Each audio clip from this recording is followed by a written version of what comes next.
Assalamu Alaikum and Ramadan Kareem. We're officially halfway through Ramadan, and if you're wondering what's going on with my metabolism, why do I feel so bloated, why am I losing too much weight or even gaining weight during Ramadan, why do some people gain weight and some people lose weight, why do some people have a lot of energy, some people don't, we're going to be talking about your metabolism today and how that changes in Ramadan, inshallah. And I'm going to give you some strategies that you can apply today to ultimately start having a better iftar where you get more hydrated and you don't get the food coma, so you actually have energy for Tarawih, especially in preparation for the last 10 nights where we really want to have stamina for Tarawih and go to the masjid.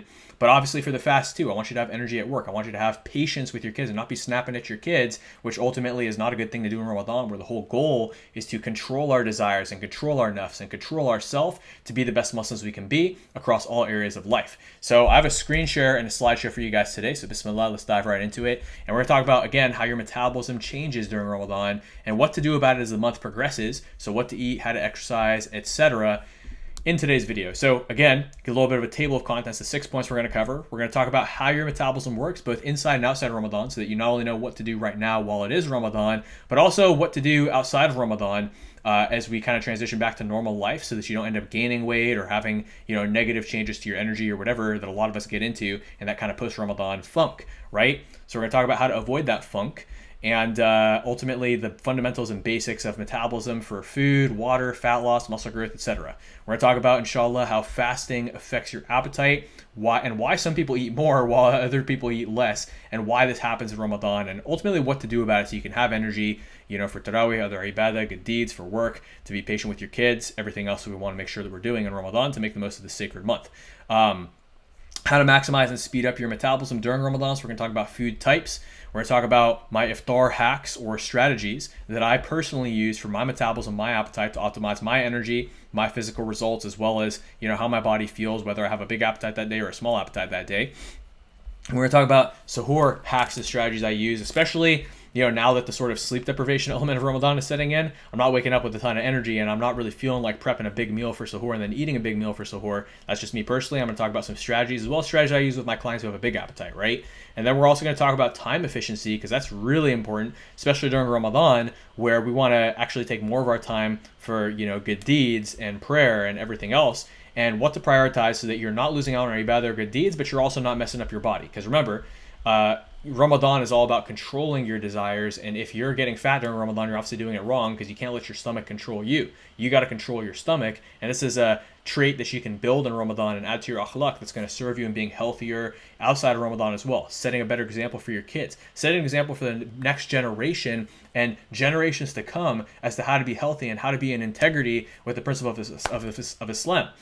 I'm getting really passionate, so I'm like jumbling over my words here. Like, if you look at Surah Al-Baqarah, verse 195, do not destroy yourself by your own hand. Yeah, so many of us are taking our own hands and putting unhealthy foods in our mouth because maybe we don't know what to do. Well, my videos are going to teach you how to do that, so check out my other videos on this. But, again, this is so important that we cover this. So I talk about the motivation side a lot, and I talked about it a lot in the last video, so I'll try to hold myself back, because remember, Ramadan's all about restraint.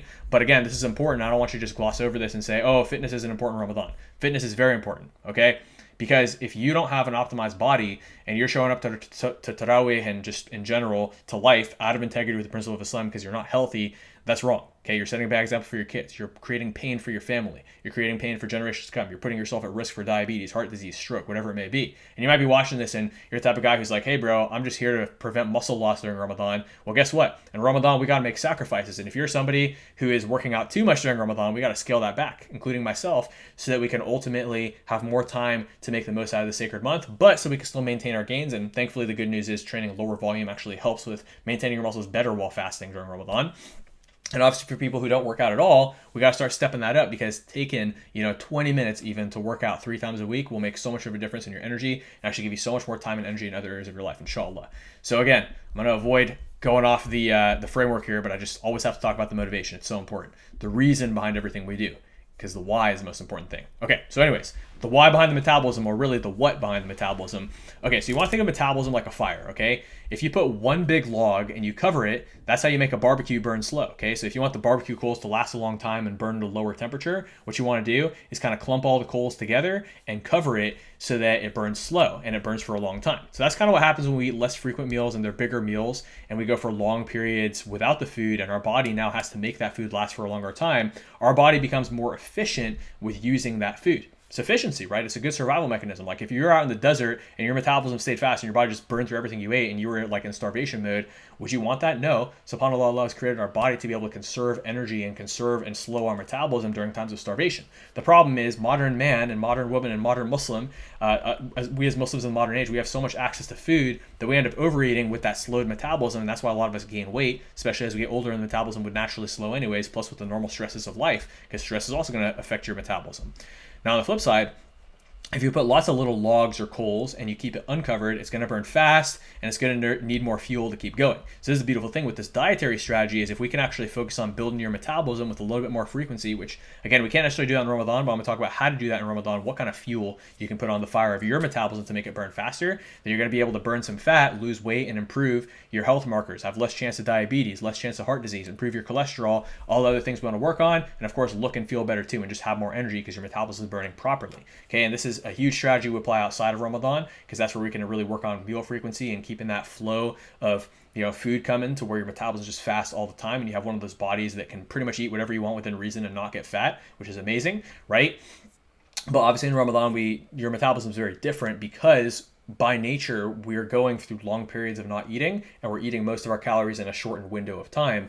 So the metabolism is naturally going to slow down a bit, but that's okay. We can adjust the eating strategy to cater to that and actually get some benefits from that too, because obviously there's a lot of benefits of fasting for your health as well. So it's good to have a combination of both. And I have some clients who fast on Mondays and Thursdays for the sunnah. And so obviously on those days, we're taking a different strategy than the days where they're eating more frequently.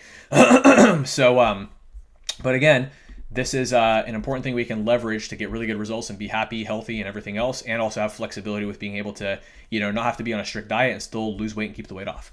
But again, our ancestors during times of starvation, alhamdulillah, they survived because their bodies were able to slow down metabolism versus us in times of abundance. The problem is if you try to restrict yourself on a restrictive diet, I had somebody reach out to me on Instagram the other day and the sister asked me, what if I just eat like very little at iftar and very little suhoor? I'm like, great, you'll lose about 10 pounds in 4 weeks, but then your metabolism is going to be crashing. You're going to gain all the way back. And plus, who can stick to that anyways? I have another client who recently signed up right before Ramadan, and the reason was that every Ramadan he loses weight, but he gains it all back and more. Every single year he's getting 3 to 5 pounds heavier. He'll lose 15 pounds in Ramadan, and then he'll gain it all back because the metabolism slow down afterwards, and he doesn't know what to do to get back on normal good habits, right? And maybe you're somebody who gains weight during Ramadan. I get it. I've had Ramadans where I gained weight too, and I've also had Ramadans where I lost muscle. And from all the mistakes I've made, that's why I want to share these things with you, to help you avoid the painful mistakes that I've made, but also to bring a culture and knowledge of health to our communities so that we can reform the culture around health and fitness for generations to come inside of our ummah and get rid of a lot of these, epidemics that we have across our culture and, different races. Like, Desis have problems with diabetes and cholesterol. Obviously Arabs do too. Even, Muslims from, Indonesia or, from Europe and from the United States and from, Africa have a lot of these problems. And, really any human being, we're all human beings. The human body is not meant to be overweight and fat, okay? And there are, again, our sunnah about, and again, I've talked about this in other videos, so you can go check out my other video on this. But again, the whole point is you should want to fix your health just for every reason, for both dunya reasons and akhirah reasons. And I hope that my videos inspire you to do so, inshallah. But anyways, now the most clear example of this that you can see almost instantly, because it happens very quickly, is you probably notice that during Ramadan, you get a lot more bloated when you drink water because your body kind of has to be like a camel and conserve the water because you're going through 12 plus hours, some people even 16 hours in, the UK without water. So that's why you get more bloated. So same thing, when you have less frequency, your body has to retain more, which is why you retain water. It's also why you retain calories. Your metabolism becomes more efficient at conserving calories versus to lose weight without having to be on a strict diet. We want to be able to make our metabolism more efficient at burning calories and losing weight. Make sense? Drop a comment if you have any questions, and inshallah, let's dive into the next point. So the other thing that happens when we fast, though, is that our stomach's going to shrink, okay? So there are actually some people who struggle to eat enough, and if you're watching this right now and you're like, struggle to eat enough, man, I'm pounding down food at iftar, man, I struggle to eat too much. That's okay. See, that's the thing is we all have different bodies, and so, there are some big changes that happen for some people too. So there are problems with this for muscle growth, which we're talking about in a sec, but the problem with fat loss too is if you've noticed that you eat way less during Ramadan, yet you don't lose weight, and you're wondering, wait, how does your client lose weight every single Ramadan even before he signed up with you? Well, the reason is because for a lot of people, their metabolism is going to slow down when they don't eat enough. Because again, if you only had like one coal in your barbecue and you had to make that barbecue last for 12 hours, you would definitely cover it. You try to make it burn as slow as possible so that coal lasts for 12 hours. Versus if you had a million coals and you wanted to burn off more of them, in fact, there was too much coals, you wanted to burn off some so you had more room in the barbecue to put more coals. This is actually the perfect analogy. It literally is exactly like a barbecue. You would lift the thing up, you would like stoke the fire, you would make it all burn, and so that's kind of how your metabolism works too. So the problem is, if we only have one, our metabolism is going to be very slow because it wants to conserve that and make that little bit of calories go a long way. And this is why low-calorie diets don't work outside Ramadan either, is the body starts to conserve and try to make the most. Squeeze the juice, squeeze the calories out of every little thing. Versus if you're eating a high-calorie diet, but you're eating the right food, so we're going to talk about this in a sec, so like complex carbs, lean proteins, high fiber, all that stuff where your body's passing through what it can't use, guess what? Your body's metabolism is going to burn like crazy. You're going to be eating way more. You're never going to be hungry, and you're going to lose a ton of weight, inshallah, because again, your body's finally letting go of that, right? Like, I increased my caloric intake by 500 in January, and by March I'd already lost 8 pounds. That's an advanced levels of bodybuilder while gaining muscle too. And again, that was because I'd fallen into the habit of not eating frequently enough last year. So again, there's stuff we can do during Ramadan, but I just also want to explain how metabolism works. I do get a lot of questions about metabolism outside of Ramadan. If you're watching this video right now and I sent you this outside of Ramadan, I probably would have explained it. But again, this applies and is very relevant for you learning how the metabolism works. I should probably call this video how your metabolism works both inside and outside of Ramadan. But anyways, so going back to the slideshow here. So if you're not eating enough, your metabolism will slow down. You're going to go into starvation mode. Now, there's a lot of like sports scientists, people out there who say starvation mode doesn't exist. All that matters is calories in versus calories out. Well, then explain to me how people come to me before they work with us and they're eating 700 calories a day and they're not losing weight. In fact, they start gaining weight when they're under eating. And a lot of women fall into this too, and a lot of that's hormonal too, but like women tend to fall into that more than men because men tend to overeat. But there's a lot of men, and there's a lot of men who overeat and they just don't track their calories properly, so that's why they don't lose weight. But a lot of men are like on a low calorie diet. Like, you know, my client Waleed, and most clients I don't give their name, but Waleed has given me the permission to share, who I talked about in previous videos. He was eating 1,500 calories a day, tracking diligently. This guy's a business with 200 plus employees. Dude, this guy tracks everything. You don't get to the point where you have 200 employees working for you if you don't know how to track things and track your numbers and make your numbers work inside your business. So obviously this guy was tracking perfectly and he wasn't losing weight, and he was working out twice a day, 6 times a day, or sorry, 6 times a week, twice a day, 6 times a week. So 12 times a week.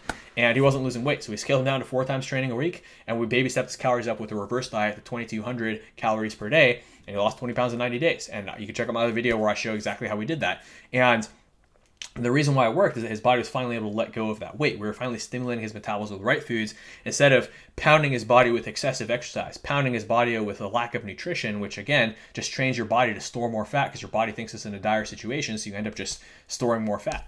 So anyways, going back into the slideshow here, that's how that whole thing works. Just to really hammer this point home, just like how you may be hammering your body with the wrong type of exercise right now, and you know the whole point is to work smarter, not harder. Obviously, you still got to work hard and be committed, but don't work stupid. Okay, because if you're just doing more and more and more, maybe that works in other areas of life, but that doesn't work in fitness. Okay, it's just going to burn you out and ruin your metabolism. But anyways, so that's why with fat loss, if you eat too little, you slow your metabolism down. You'll know this because you start to feel tired. You start to notice you're eating very little, but not losing weight and even gaining weight, and you get super bloated after you eat. It's all correlated together. So, you know, there's also some genetic differences with this, and you may be more genetically prone to going into starvation mode than other people. So the funny thing is, you're more fit for a survival situation where there's a shortage of food because you're going to survive versus the guy with the fast metabolism is going to die. But the problem is in the modern day and age where there's an abundance of food, you're more likely to die because you're more likely to overeat and get fat and then have diabetes and heart disease. So again, we have to accommodate that for the modern times where we have an abundance of food and you might be in bad eating habits. You might be in a culture where people overeat, which again, in most of our cultures they do. So that's why we got to change things and educate people. Okay. And I hope you share this video with other people so they can learn too, inshallah, and your family, your friends, whoever else would learn and benefit from this knowledge and what I'm about to share later in this video. But yeah, so you know, the big thing is I'm going to explain later in this video, inshallah, and you can, you know, fast forward if you want. I'm trying to make this as short as possible, but obviously I'm kind of long-winded. But, you know, you can still lose fat during Ramadan.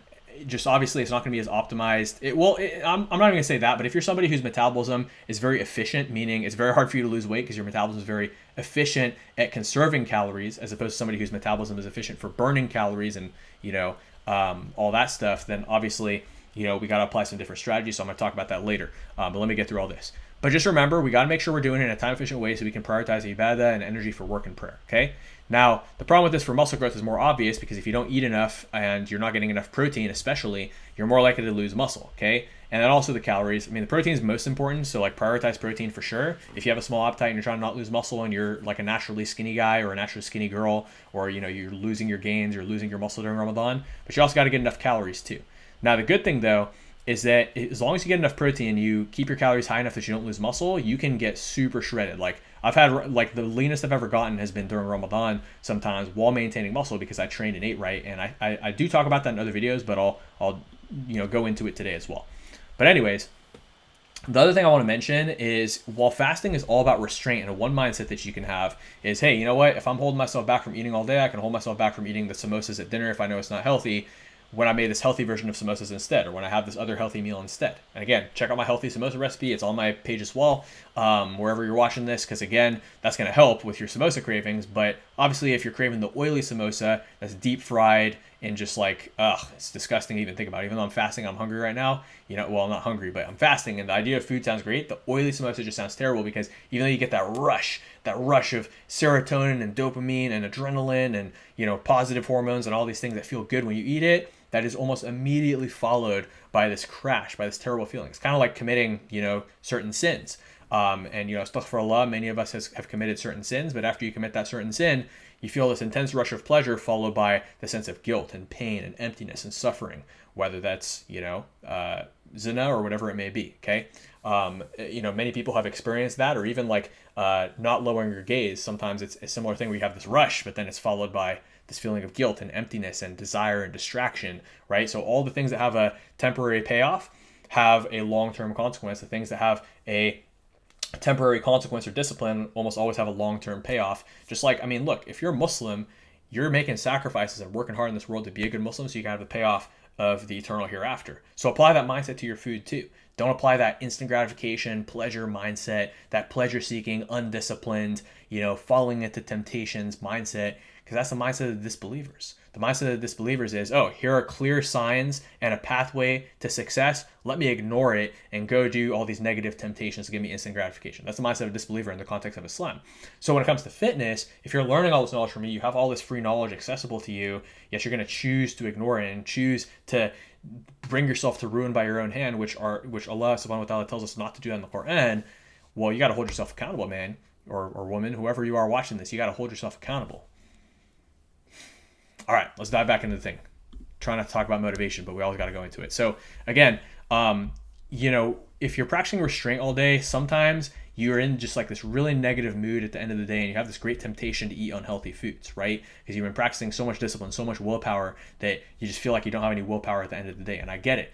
A lot of that is because your serotonin levels go low. That's a hormone. I remember the other day I slipped up, okay? And I'm not going to like sit here like I'm perfect, okay? My family made some pizza. I love pizza. It wasn't my cheat day. Obviously, I've set up a cheat day that actually helps my metabolism, helps my results, which is part of the program as well. But, on this particular day, it was not my cheat day, and I ate the pizza, and I instantly hit the consequences of feeling just tired afterwards, right? And again, but it was weird because when I ate it, I suddenly felt this rush of serotonin. I stopped feeling cranky. I felt so good for a second. I was followed by this massive food coma, missed tarawih, everything, astaghfirullah. And so again, I still got my fard prayers, but, I was just too tired and tapped out and in this, weak mindset where I didn't, pray the extra prayers. So, we got to be careful with this. And that's why I always strive to get my whole family on board. And alhamdulillah, my family is on board. And part of that is I took leadership and I made healthy, delicious versions of our favorite foods that didn't cause damage to our health. And so alhamdulillah, this benefits them too. And you can do the same for your family. Okay. Just follow my stuff, ask me questions, whatever you got to do, but let's bring your family on board with this. Share this with your family too, and let's get the whole family healthy for Islamic reasons, for dunya reasons, for everything. Okay, now if you have kids, I get it. Kids love, fried chicken and mac and cheese and all this other stuff, right? So why don't you make healthy versions of traditional foods you can share with your family and your parents and in-laws? So if your parents are obsessed with biryani and samosas and they refuse to eat anything else, okay, let's make some healthy versions of that, right? If your kids are obsessed with fried chicken and mac and cheese, then why don't we make some healthy versions of that? All these healthy versions and recipes are available online. And if you have any questions on anything, you want my feedback on anything, just send it to me, the recipe that you want some feedback on, and I'll create a better version of that recipe if it's not a good recipe, right? Because some healthy recipes aren't as healthy as they seem. So just send it to me for feedback. If you want some guidance, you want my professional eye on it, no problem at all. Just drop it in the comments or send me a message and then drop me a comment and let me know to check my messages so I can check, in case I don't see it, right? All right, and then the other thing is we all get those cravings for salty foods and sweets, especially late at night after Tarawih. I get it. So instead of going and eating the desserts that they're serving at the masjid, which by the way, something I'm working on is teaching masjids how to give healthy snacks to people instead of these, disgustingly unhealthy things that ruin your health and energy and negatively affect you in so many ways and bring you to ruin by your own hand, which is out of integrity with the Quran. Well, guess what? We can do healthy things instead. Nature has produced, or, when I say nature, what I mean is it comes naturally, not that nature produces, the secular people say, but Allah subhanahu wa ta'ala has created plants, date palms. They give us dates, and dates are absolutely delicious. Now, obviously, if you eat like 100 million dates, even though dates are healthy and low GI, it's still too much calories. If you want to have a couple dates after Tarawih, that's perfect, right? And that's it's something that they used to do back in the day of the Prophet sallallahu alaihi wasallam, including the Prophet sallallahu alaihi wasallam. So again, it's in. I mean, there's no hadith on it per se. So I don't know if I can, say it's sunnah, but, or there might be actually. I just haven't found a specific hadith on that, but there might be. And if you have one, drop it in the comments below because I'd love to hear it. But again, eat the dates, okay? And then it is sunnah that during Ramadan, the Prophet ﷺ would do a lot of dates and milk, right? And so you can also do, a protein shake if you're lactose intolerant. You can do, there's a lot of protein shakes that use whey protein, but they don't have lactose in them, or they have lactase, and so that'll help you, right? And honestly, I just prefer the protein because I like to control my macros. So I'll do 2 scoops of whey protein powder, and I'll usually do the unflavored grass-fed whey. That way it doesn't have any like additives or weird chemicals in it. It actually tastes great. If you mix it with cold water, it literally tastes exactly like cold milk, just minus the sweetness. But again, you get the sweetness from dates, no problem. You can even soak the dates in the shake. And if you have to add milk or almond milk, you can. But I just like to do it with water, and it tastes amazing. And I better stop talking about it because it's making me hungry because it's delicious, right? But so that's how I handle the sweets cravings, because I get the sweets cravings after Tarawih too, especially when you're tired late at night. So guess what? Dates with protein shake is perfect, right? As far as salty cravings, I get this thing called protein puffs. You can find it on Amazon. They're pretty delicious.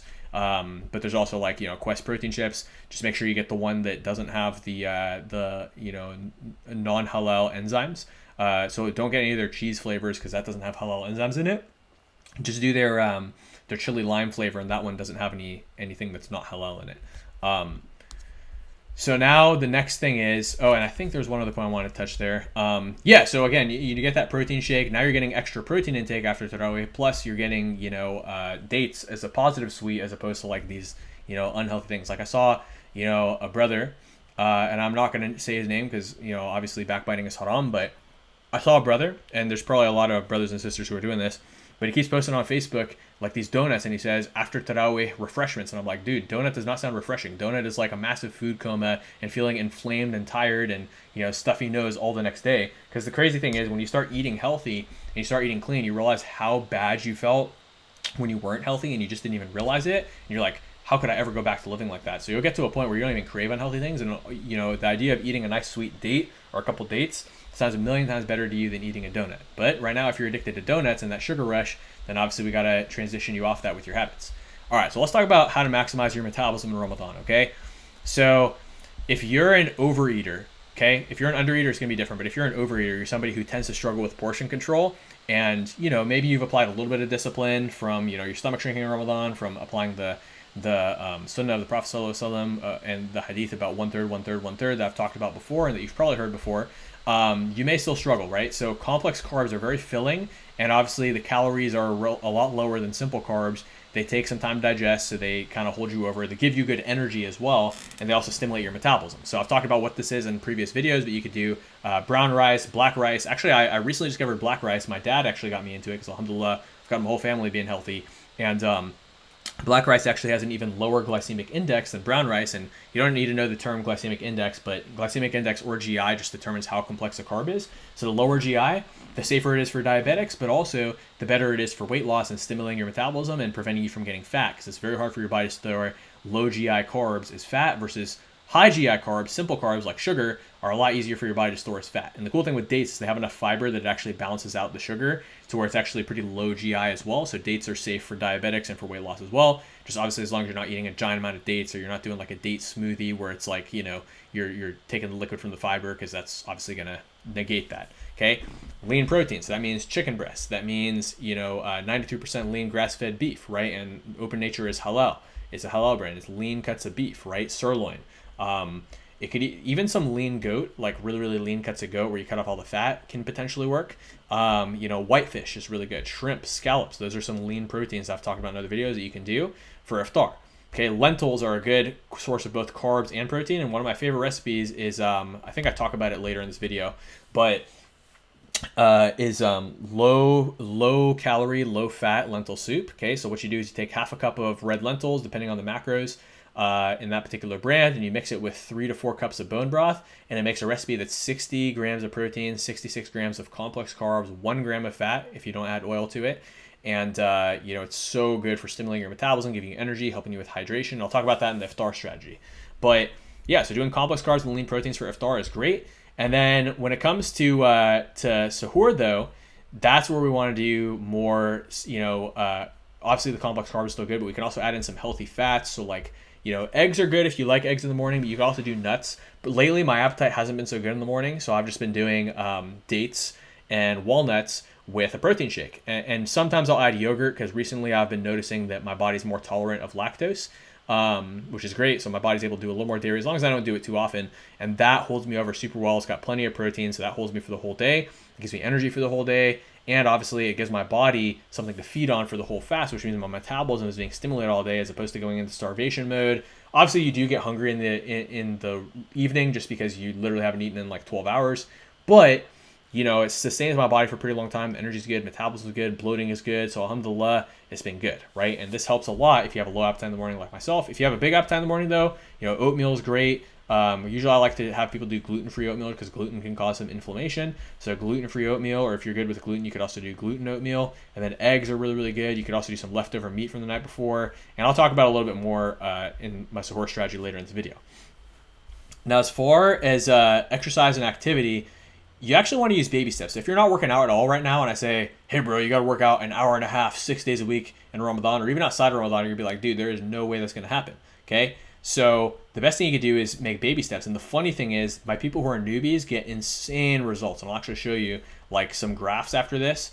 Because obviously, a lot of brothers don't want to necessarily share their body, and of course a lot of sisters as well. So I'm just going to share some of my male clients and show you kind of the difference between newbies and people who are advanced. Okay. So this is a newbie right here, and I know it's almost impossible to see the numbers here, so I'm actually going to blow this up in a sec and show you like the zoomed in version.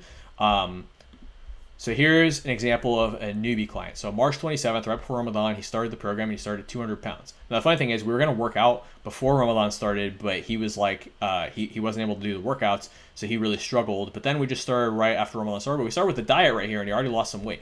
Now, midway, and again, it's only April 9th at the time that I'm recording this, or actually I think it's April 10th right now.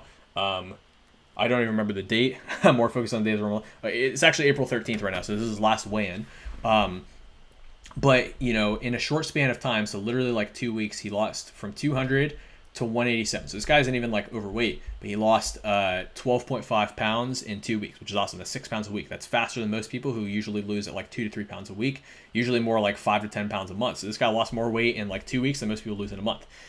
And again, that's what I'm trying to say is it's not typical. Like usually only about 10-20% of guys will lose weight this fast, but and as well as women, I have some women who lose weight super fast too. It's pretty astounding, especially when you get the hormones right.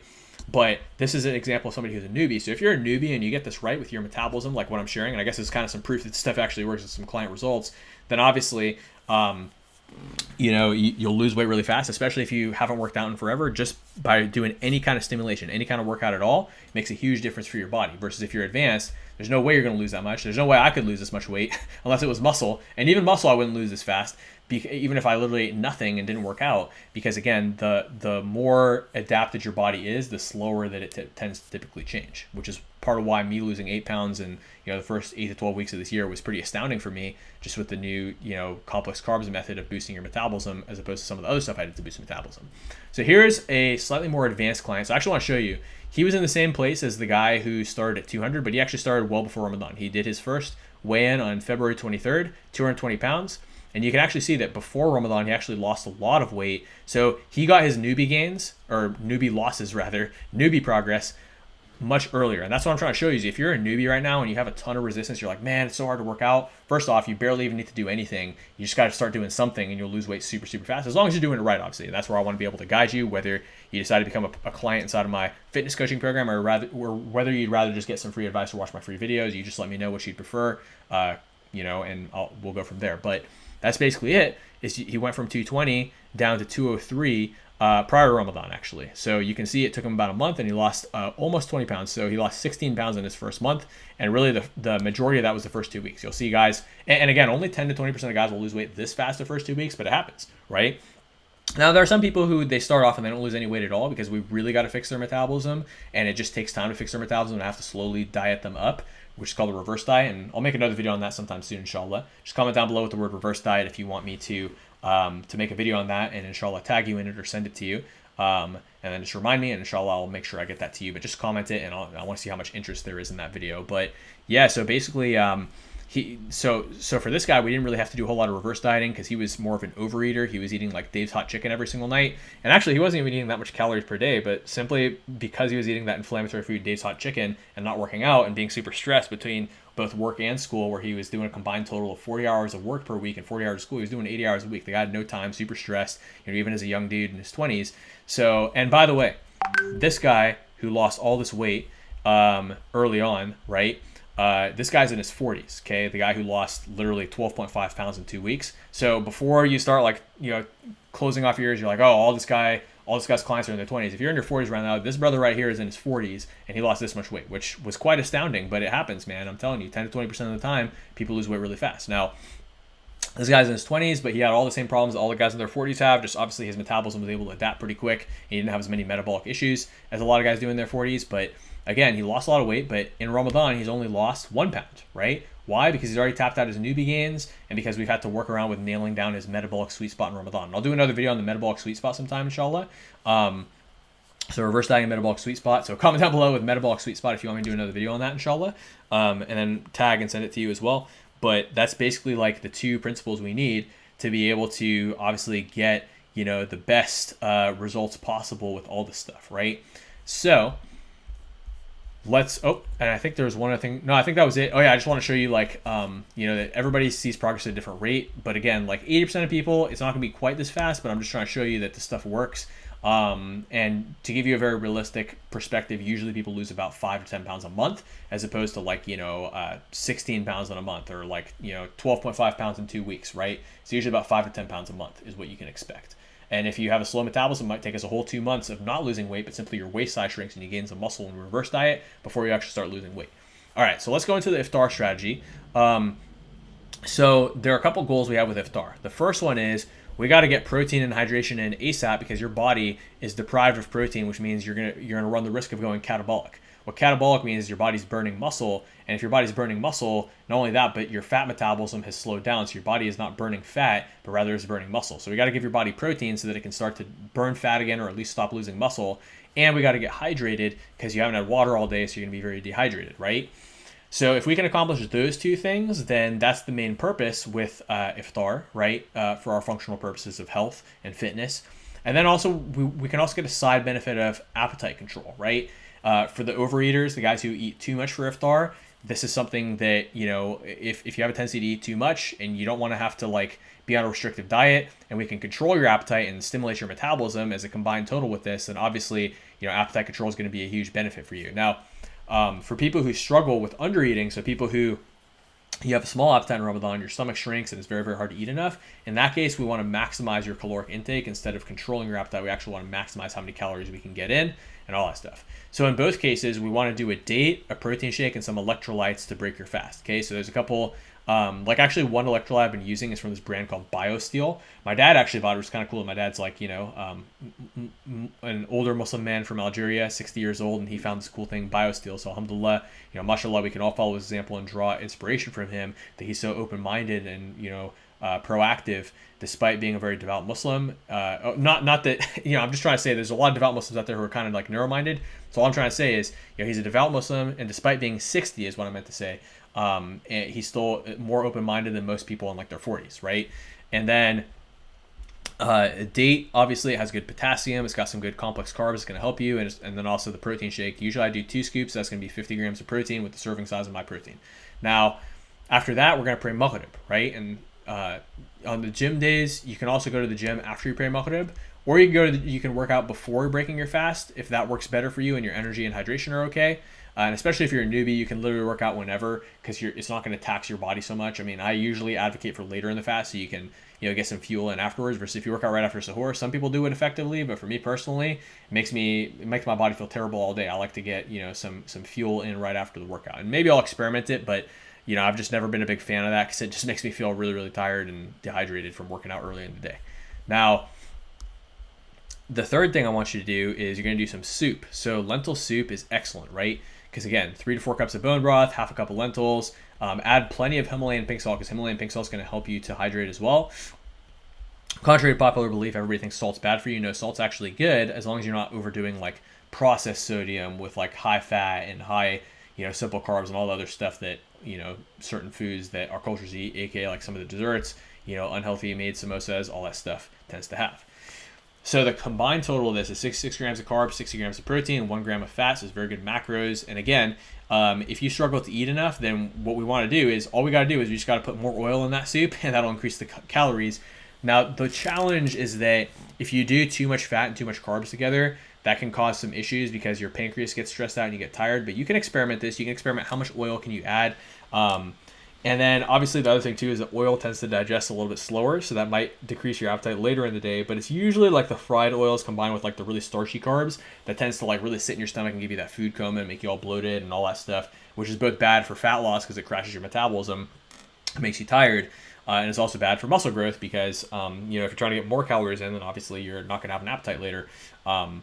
And all that stuff. And then, for the people who overeat, even if your appetite is kind of held over for a couple hours, when you get hungry later, you're going to be hungry for unhealthy foods. So we want to avoid kind of the combination of starches and oils where the starches like soak up a lot of that oil and then it sits in your stomach for forever. It takes forever to digest everything. But like in a bad way where you're getting bloated and your body's like struggling. But instead we want the complex carbs, which digest fine in the stomach, but then have an extended release inside your body. For the most part, obviously there's exceptions to everything. But yeah, so if that's your struggle, there's obviously different ways we can get those calories in. But again, that's generally the strategy is you can add a little bit more healthy oil. And again, in the soup, because there's not really any starchy carbs in that, at least your body's going to be able to process that oil in the soup. Now from there, you can eat whatever else you want to eat within reason. If you're somebody who struggles with appetite, this is probably going to fill you up. And sometimes we could skip the soup altogether if you're somebody who struggles with appetite and instead just eat like some white rice with lean proteins, and that way you're at least getting those carbs in, but the white rice is going to digest a lot faster than brown rice. Again, if you struggle with appetite. If you have a big appetite though, then obviously we want to do more like frika, brown rice, black rice tastes a little better, sweet potato. Those types of things are going to be a little bit better for just making sure that you have those complex carbs to sustain you and prevent you from overeating, and then also stimulate your metabolism. Now, once you get to that stage, again, the soup's going to prevent you from overeating if you're an overeater, right? So then you can kind of eat whatever else you want within reason, but again, avoid the oily stuff, the simple carbs, the starches and oils and all that stuff. Focus on protein and complex carbs, which I got to cover in other videos, or, easy to digest foods. And again, if you struggle to eat enough, we still got to use easy to digest foods so that you can actually eat the right volume. And for both people who struggle with eating and people who eat too much, it's just going to help you with more energy because you're not having like all this bloating from the struggle to digest. But, if you struggle to eat enough, obviously we got to be more strategic as well with like, foods that your body's going to be able to process quickly where you get hungry again faster versus with people. So again, the biggest difference between people who struggle to eat enough is we want to do more simple carbs when we break the fast, as opposed to, which again runs against what you would hear me say for people who struggle with they eat too much, where we want to focus more on complex carbs. Because again, the complex carbs, and let me explain it a little bit more like this, right? When you eat complex carbs, they're not going to sit in your stomach and like cause you to feel bloated the same way. I mean, as long as it's one that you process well, the same way that like starches mixed with fats are going to do. But what it's going to do is your stomach's going to be able to process it fine to where you're not getting bloated. But then when your body's processing it later, your body's going to get a steady stream of glucose, which is going to fuel your brain to have energy. And what that's going to do as well is going to prevent you from getting those the blood sugar drop that results in those hunger cravings for like sugary foods and like fatty foods and all that stuff that you get that craving for when your blood sugar crashes. Now on the flip side though, for the guy who struggles to eat with eating enough, we want to do more of those simple carbs, the white rice, right? Even bread, if you don't get inflammation from bread, versus if you get inflammation, it's going to mess with your appetite. But the rice, that way you get that blood sugar crash, so you crave more food later, so you get hungry faster. So that's the biggest difference between the two. It's just simple versus complex carbs. But in both cases, we want to avoid the oils, because for the guy who can't eat enough, it's going to make, the digestion not really work, and it's going to cause a food coma for both guys. But also for the guy who struggles with overeating, the problem is that now he has too much volume of calories too. The only place where we might want to add more oil would be for somebody who struggles with eating enough. Just add a little bit of oil to the soup if you're going to do soup, so the soup at least has more calories. Wait a bit, let it digest before you do the starches, because again, we don't want the starches to combine with the oily foods and cause the digestive issues. Okay, so sorry if I made that confusing initially. Rewatch that again if you have to. But again, I hope that makes sense. If you have any questions or concerns or whatever, just comment down below and I can help clarify for you as well. Because I know that I did make that kind of confusing on the front end, and I apologize for that. But I hope what I explained second makes a little bit more sense. All right. So then after that, Isha and Tarawih. And then on the gym days, you can go to the gym after Tarawih. This is usually what I do if I don't have an early morning the next day. But if I do have an early morning, then I'll work out between Maghrib and Isha. So I'll pray Maghrib with my family after doing a very light iftar. So just, the protein shake and the dates and electrolytes. Then I'll go to the gym. Then I'll finish the gym by Isha. I'll go to the masjid for Isha, because thankfully my gym is very close to the masjid. And then from there, I'll do Tarawih. So, obviously I make sure to spray so I don't smell after the gym when I'm doing Tarawih. But, and then I'll just shower when I get home. Versus if I don't have an early morning, what I prefer to do is just focus on prayer first and then go to the gym afterwards, and then just shower right after the gym. But anyways, after this, all that, then you can have the evening snacks or a meal. So again, sometimes I'll have a meal with very low fat, so that I, again, process it and have an appetite for sahur, or I have medium carbs, usually white rice, so that I don't have my appetite crash, because I need to be able to eat for sahur, with high lean protein, right? And I'll usually use green beans. And so here's another hack you can use. You can use green beans or whatever, fiber or vegetable source your body processes easily. For me, broccoli makes me super bloated, so I got to avoid broccoli. But if I do green beans, my body is able to digest so much faster, and so I have a much better appetite for sahur. But any combination of white rice, lean meat, or vegetables can be very good, depending on what vegetables you process well. Just the really fibrous vegetables like broccoli or okra, those ones kind of mess with my appetite. So you can experiment different ones on yourself to see what works. Other times though, I'll just do some dates and a protein shake, and then I'll go to bed. And this might work if you're an undereater, because that way you still get the calories in and the nutrients you need, but you're good to go. This will also work if you're an overeater. You could also do the protein puffs if you crave more salty, or even dates with protein puffs. And all this food talk's making me, very hungry, plus a protein shake, and you'll be good to go. And that's what I have a lot of my overeater clients do, which helps them to eat less and eat healthy foods without feeling restricted, and obviously lose weight. All right. So I went on a lot of tangents there. Please let me know in the comments if you have any questions, because I know I might have made some of that confusing, but I hope that was clear. And if not, again, drop a comment with a question so I can make sure you're clear and you can take action after this on what you learned. Now with sahur, what we want to do is we want to be able to give ourselves enough protein and slow digesting calories to last us all day. So what I used to do for the longest time is I would just do high fat, high protein, so eggs, turkey or beef bacon, steak, avocado, protein shake with eggs in it. I would even put raw eggs in my protein shake. And I've even used fatty salmon, so salmon cheek, absolutely delicious. And this worked really well in the first few fasts of Ramadan this year. But then I started getting really bloated because my body was kind of, accumulating a lot of sort of inflammation from eating too much of that stuff. Plus, as my body adjusted to the fast, my body was like, oh, all this fat's okay. Let me hold on to all this fat because I need to, fast. So I had to switch up on myself and start doing more of a low fat, complex carb sahur. Or a medium fat with some walnuts, so that my body wasn't really retaining it as fat. And I like to rotate, and that's the cool thing is by doing some rotating and carb cycling, if you know what that is. I'm gonna do another video on this in the future, inshallah. This kind of keeps your body guessing in a sense, to where your body doesn't get into that sort of starvation and conservation mode, because your body's always getting a new stimulus, which stimulates the metabolism, stimulates that fat loss, gets your body fat adapted and losing fat while having more energy. So again, now that I'm older, my metabolism's slower. I do tend to go lower fats and lower calories in general, while also giving my body something to feed on all day. So I used to do 16 ounces of egg whites or a cup of oatmeal for a while with protein shake, obviously. But now my appetite's actually shrinking. Oh, and the reason I was saying my metabolism's slower is I just overall have to do less calories, because my body just naturally burns less, because as you get older, your metabolism does get a little bit slower. Unless you do the stuff I'm teaching you to fix it, like with the barbecue analogy, right? And the coals. But yeah, again, now that my appetite's shrinking, I'll usually do like 3 to 5 dates and about 300 to 500 calories worth of nuts, usually walnuts, and 2 scoops of protein. Again, like I said, sometimes I do a cup of yogurt as long as my body isn't in dairy overload, and I'll explain what that means in a sec. And that's usually a really good sahur that keeps me for the whole day. And sometimes I'll add a cup of oatmeal to this, especially if my body feels like it needs it, if I'm like flat, or if my body's just craving something warm, right? Now, dairy overload, this is a theory I have that has been supported by some evidence, but it's still like there's not enough evidence to make a definitive claim, but this is just a theory I've noticed with myself, is that with dairy, if I do it every day, I get inflammation. I start getting bloated, I start getting gassy, there's a lot of problems. If I do dairy once in a while, though, because I'm not overloading my system with it, my body actually utilizes well and likes it. So if I do a cup of yogurt every other day, that seems to be a frequency my body can agree with. And sometimes if I'm doing that and I start to get like gassy and bloated, I could just scale back and it fixes it.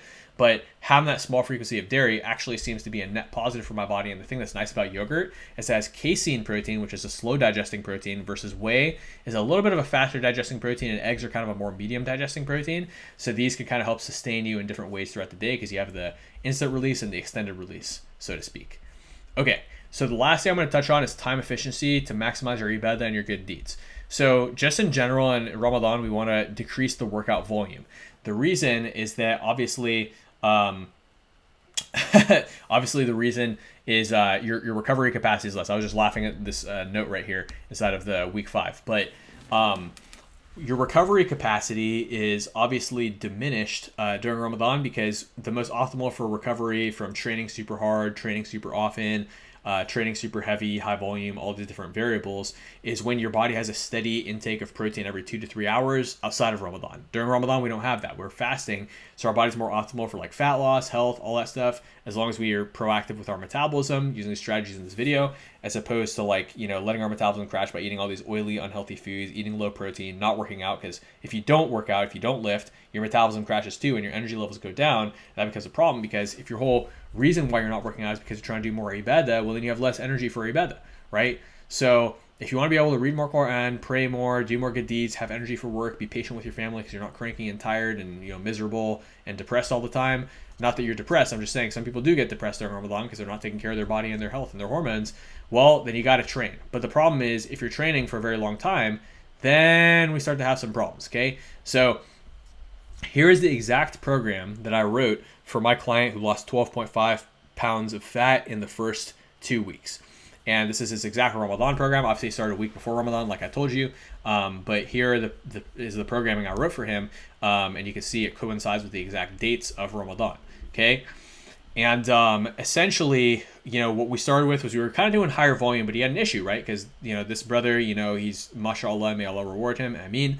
He's out here trying to do as many good deeds as possible. And even this workout duration, because he's got a family, he's got a full-time job, and he's trying to, go to Tarawih every single night, this workout duration was too long for him. So he let me know, this workout was too long, 28 minutes. It was getting too long, right? So I said, okay, no problem. Let's chop it down. So we chopped it down to 16, 21, 14, 19, 21, 11, 12, 16, right? Where even the last week we cut it down even more. So he has more time for the last 10 nights, right? Now, does 5 minutes really make that much of a difference? No, I mean, as long as you're doing everything, you're fine, right? Does it make that much of a difference? Well, that's 5 more minutes of good deeds that you're not going to get the opportunity to do again, especially if it's the 27th night. Honestly, I would say take a rest day on the 27th night and schedule your workouts around that because you want to really maximize that night. And again, we don't know what Laylatul Qadr, which one exactly Laylatul Qadr is. I would say, like, since you're going to be training every other day anyways, you might as well just work out on the even days of the last 10 nights so that you're not wasting even 11 minutes that it could be Laylatul Qadr. Don't waste that. So as long as you're working out on the odd nights, you're good to go, right? As opposed to as long as you're working out on the even nights, not the odd nights, because the odd nights is when it could be Laylatul Qadr, then you're good to go, and then just go to Tarawih on the odd nights and you'll be good to go. You won't miss anything, right? So that's the strategy with working out, is we want to keep things short. And obviously this is his specific routine, but everybody's routine differs on your body type. So if you are interested in that, obviously we have a great fitness coaching program. If you're interested in learning more or discussing that, just let me know. But that's where we actually teach you how to do this stuff. And, I don't really give out generic templates for workouts. I mean, I've covered it a little bit in like my strength training for fat loss video, just to show you some examples. But, everybody truly needs a custom plan for their body, their lifestyle, their equipment, their old injuries, their unique needs, everything. Okay. But again, the general principle though is we want to decrease the volume and frequency so that, and if you need me to clarify what those are, just let me know in the comments. But it's better for recovery capacity, and I'm going to be applying this myself. Now, again, some people just need a baby step and build the habits. Other people are more comfortable jumping to a rigorous regimen. Like for instance, the younger brother who I showed you, he was more comfortable jumping in a rigorous regimen, and that's one factor that is certainly true. While older guys and younger guys can get almost equal results, the younger guys do have maybe a 10 to 20% advantage when it comes to how fast they can get results, which is pretty insignificant. But the younger guys have about a 50% advantage for how quickly they can get started, as far as anybody can make the decision to commit to their health right then and there. So you should get started ASAP. That's not what I mean by that. But what I mean by get started is, what does that ramp up period look like? Okay. If a 40-year-old dude and a 20-year-old dude start today, the 20-year-old can ramp up the intensity much faster because his lifestyle is easier for it. His testosterone levels are higher. His body's just more optimized to just crush it, right? Now, the 40-year-old dude, he needs to ramp up slower. Now, the only flip side where a 40-year-old dude, and actually I've had some people even in their 60s get faster results than younger people, is if you have something called muscle memory. Because once you've achieved a certain level of fitness, you can get there much more easily than somebody who's never been there in their life. And obviously, you're going to get those newbie gains if you haven't done anything in a while. So if you haven't done anything in a while, the good news is you can get results faster than anybody else, especially if you have muscle memory. But you should obviously start as soon as possible because you're not getting any younger. And the older you get, the slower it's going to happen. Again, it's only about 10 to 20% slower that most 40-year-olds will get results compared to 20-year-olds. But as far as the ramp-up period, the sooner we start, the better. Okay. But anyways, just to finish off this video, because this is already a lot longer than I intended, as usual. I was literally trying to make this a 5 to 10 minute video, I promise. That was actually by intention, but there's just too much I had to pack in here. And then of course I want a million tangents, but I hope you guys found it valuable. So comment if you like the tangents, comment if you want my next video to be 5 to 10 minutes. I'd love to spark some debate in the comments, see what you guys want. And then obviously, since I tend to do long videos, I'm going to try to do a 5 to 10 minute one next, because I know that some people are more comfortable with that. But anyways, speaking of being comfortable, I've also had older guys who are comfortable jumping into a rigorous regimen. It just depends on the person. So you tell me, what do you want to do?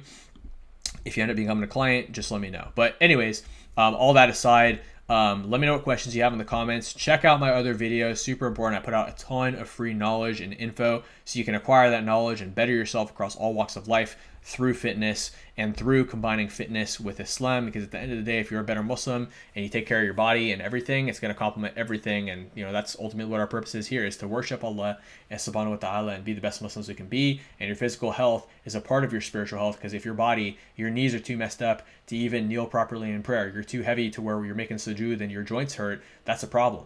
And we got to fix that. If you're getting diabetes and heart disease and you're always tired, angry, and triggered, and that makes you less of a good provider for your family than you could be, and it makes you put that burden on your family, then obviously we got to change that. Because if you're sitting here right now and you're watching this and you're nodding your head knowing that you have a risk of diabetes and heart disease, and maybe you know somebody in your life who has risk of diabetes and heart disease and you should share this with them, then please share it with them. You might save their life.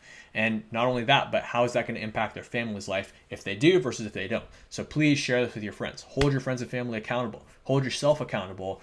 And let this be the springboard to inspire you to get into better health for yourself, for your family, and for generations to come, inshallah. And please help me spread this message to the Ummah, because more people in the Ummah need to hear this. Muslim men and women are dropping like flies, mostly men from diabetes and heart disease, but there's a lot of women who have diabetes too. One of my clients' mother had a stroke, and, may Allah, make it easy for their family, inshallah, ameen. And hopefully this video reaches a lot of people, so a lot of people say ameen to that, because, obviously I hope that their family, that Allah does make it easy for their family and all that stuff. But I hope that Allah makes it easy for you as well to apply this knowledge. And, I want Allah subhanahu wa ta'ala to use me and my knowledge and my passion to share this with you and inspire you and get you to get up off your seat and actually go take action. So please go take action on what you learn. Share this with friends. More people need to hear this stuff.